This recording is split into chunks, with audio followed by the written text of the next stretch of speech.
আজ একটু সকালবেলায় সময় করে বাইরে বেরিয়ে এসেছিলাম। আমার তো মনে হয় সকালবেলায় বাইরে বেরিয়ে এলে সারা রাত মনে হয় খাঁচার ভেতরে কোথাও বন্দি ছিলাম, তারপর ছাড়া পেলাম।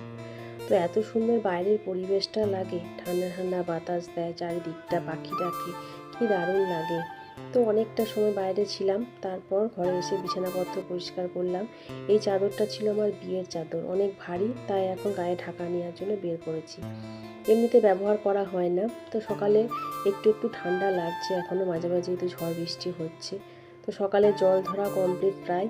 তো বোতলগুলো কয়েকটা ছিল, তো ওগুলোই ধরে নিলাম। তারপর চা বানালাম, একটু চা খাবো, অনেকক্ষণ থেকে কাজই করে যাচ্ছি। তো আমরা মেয়েরা কিন্তু একটা কাজ নিয়ে পড়ে থাকি না। তো আর একবার চা খাওয়ার সময় আমি অনেক কাজ ছিল যেগুলো লবণ টবণ ঢালাঢালি সেগুলো করে নিই।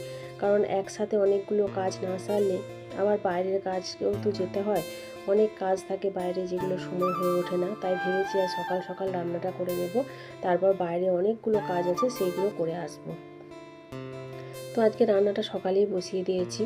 তো আজকে একটু ঝাল ঝাল করে বড়া ভাজা করব। আর ওই যে ছোলা মুগ ভিজিয়েছিলাম, ওটা দিয়ে মুড়ি মেখে খাবো। তো মুড়ি খেতে আমার খুবই ভালো লাগে, সত্যি কথা। আর এই যে ঢ্যাঁড়স, ঢ্যাঁড়স আমার ফেভারিট একদম তরকারি। মানে যা বলবে, ভাজা তরকারি, যাতে মাছের ঝালে, আমি সব কিছুতে ঢ্যাঁড়স দিই মোটামুটি, যেটাতে দেওয়া যায়। আর ইলিশ মাছ ছিল, দুটো ভাজা করলাম। তো পেঁয়াজ দিয়ে আর কাঁচা টমেটোগুলো ছিল, ওটা দিয়ে ভাবছি তরকারি করবো। আর সজনে ডাঁটা ছিল, ওটা দিয়ে একটা তরকারি বানিয়েছিলাম। সত্যি এত সুন্দর খেতে হয়েছিল, মানে আমি ওইটা দিয়েই প্রায় অর্ধেক ভাত খেয়ে ফেলেছি। তো তারপর রান্না বান্না হয়ে গেল।